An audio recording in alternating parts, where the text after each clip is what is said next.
Alright, so I wanted to do a video on swapping the internal battery of the new Digimon Color with a slightly bigger one. The one that comes with it is a 200 milliamp battery, and I'm upgrading it to a 300. I'll link which battery I'm using so that you can do it too. I've already done it on one of mine and it's been pretty good. I've been playing it for a week now, and it's still running strong with plenty of battery life to probably go another couple days. So we'll go ahead and get started. I'm going to do it to this one. You want to turn off the power, and then we're going to take it apart. And for DMC, it's just the 4 back screws.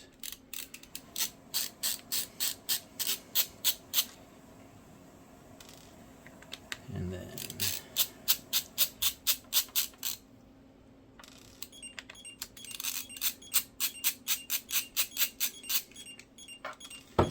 oops, I left this other one on.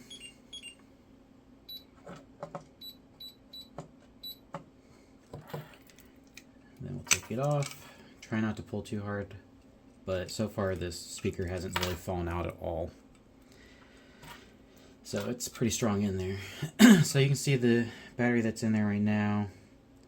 We'll see if we can see it. It says, here we go, 200 milliamps. So we're pretty much adding another 100. So we're adding, I don't know. I'm not good at math or whatever, so ignore that. But we'll go ahead and remove the battery. You want to be careful removing it so that you don't bend it too much. But it's just on with some double-sided tape that they have. Just grab it from the side and kind of just pull it off. It comes off pretty easily. And then you can probably leave this original tape on. I'm going to remove it because personally I like to add new tape.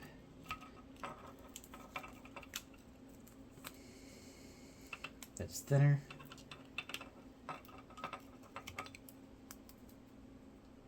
And is a bit easier to remove the next time I go to do this, if I find a better battery, or need to replace it if I play it too much and the battery starts dying on me.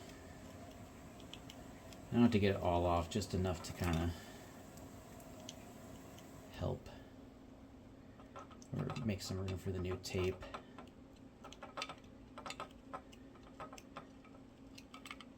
Come on.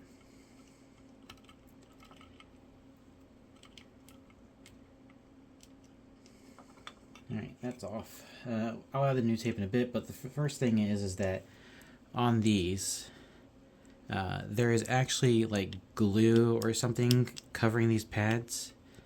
So we're going to go ahead and take it off with just some tweezers. Just kind of get it under there, just trying to pull it away from this pad. You can kind of see what I'm talking about on the tweezers here. Just a little bit of crap. Some of them have more. The other one that I did earlier, to make sure that the original leads on here, because the first one I did, I replaced the leads with thinner wire like this. Just make sure it fit. And it did. There's some underneath this wire too.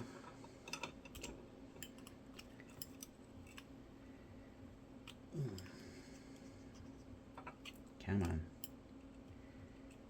Alright. So these leads go through the board onto the other side. But to make it easier, I'm going to, easier for you guys, so you don't have to really mess with the screen on the other side, I'm just going to go ahead and replace it by cutting them off. It also helps, because we're cutting them, it'll help reduce the amount of time that you might actually, not time, but the chances of you accidentally shorting the battery together.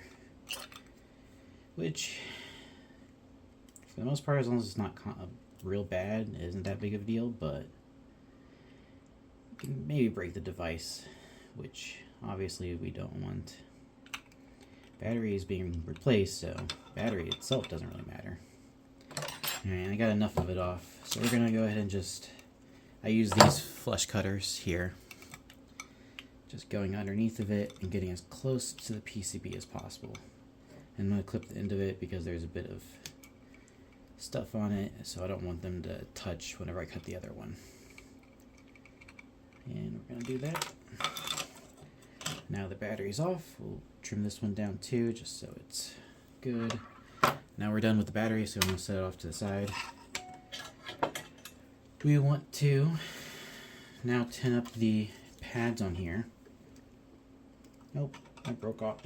This is the first time I've broken off one of the wires on these speakers. What the hell? It wants to move on me. Nope, my soldering iron turned off while we were doing all that. Not really going to work too well if it's not hot. And I guess while I have it open, I'll go ahead and replace the speaker wire, put the new speaker wire back on. Alright, it's hot again. I personally keep my soldering iron at 350. But that's just a preference. In case you're new to soldering. I find it works better for me, personally. Since we're going to be doing soldering next, I'm going to go ahead and strip this one. Since we got to put it back on. So we'll just take the battery out of the packaging.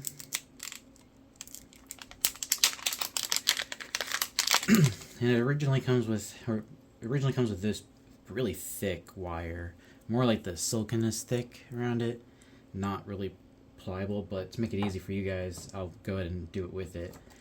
But on the one that what I usually do is replace it at the PCB side, and with this kind of wire, very thin, but carries the voltage fine. So I'm going to go ahead and put on the tape that I'm going to use. I haven't done this with the original tape, so I don't know if it's actually too thick, but this battery is thinner, I think. I think it's only bigger in one dimension, and other than that it's smaller in every other dimension. So I'm just going to toss on some of that.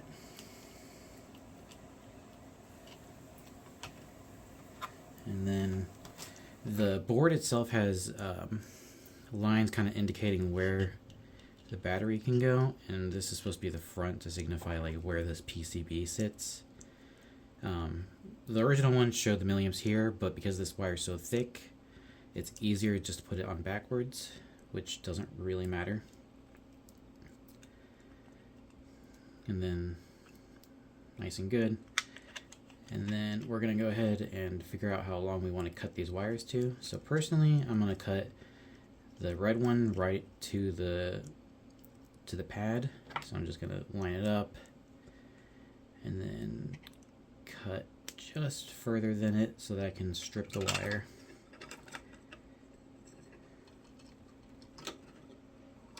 And you want to try and work with only one side at a time, just so you don't short anything.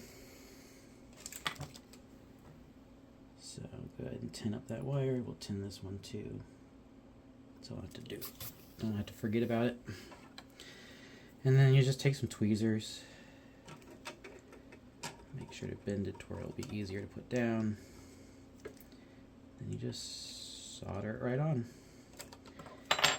And then we want to get the wire kind of out of the way. Just kind of tuck it down here. And actually I'm going to feed the black one up through. Because with the black one, because it's so close, I want to add some slack to it in case we need to pull the battery off at some point. Go ahead and clip this so I can feed it out. So I'm going to push this wire to the side, and I want to add the slack just a little bit, like that. strip it.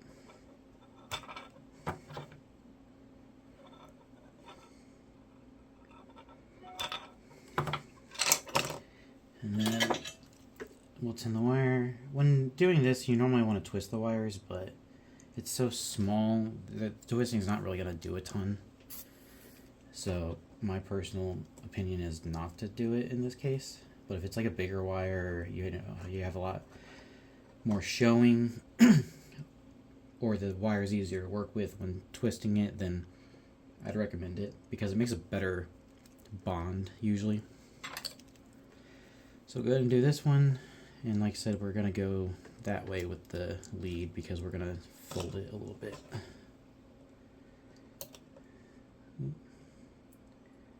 Like that. Hopefully you can see that well.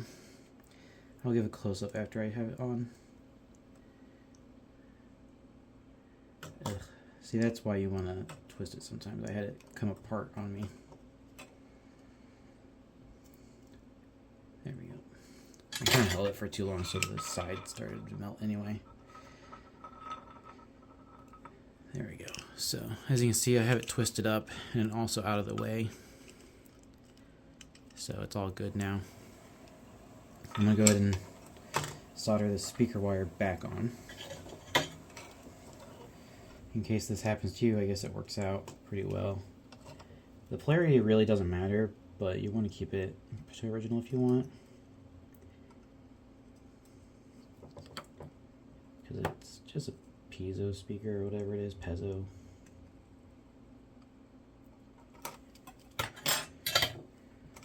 Alright, that's good. And then to put it back together, we want to just put the chain on, and then we'll start putting it back on, but make sure the wires for the speaker are out of the way. But before we close it all the way up, we want to put the battery cover on.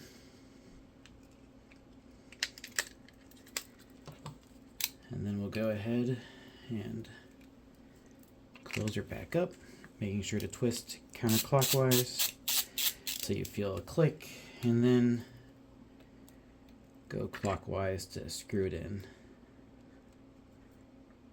so you don't strip the holes out.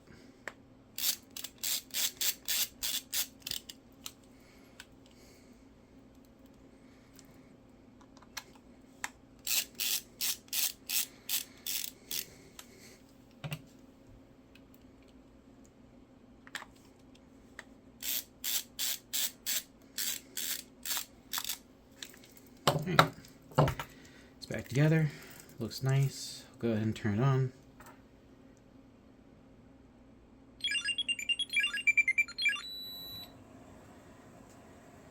Go ahead and load it. Set the time. Since I'm going to continue playing this one.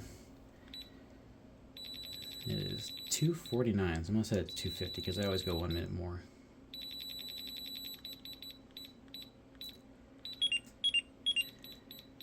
Just to quiet him up, I'm going to give him some vitamins.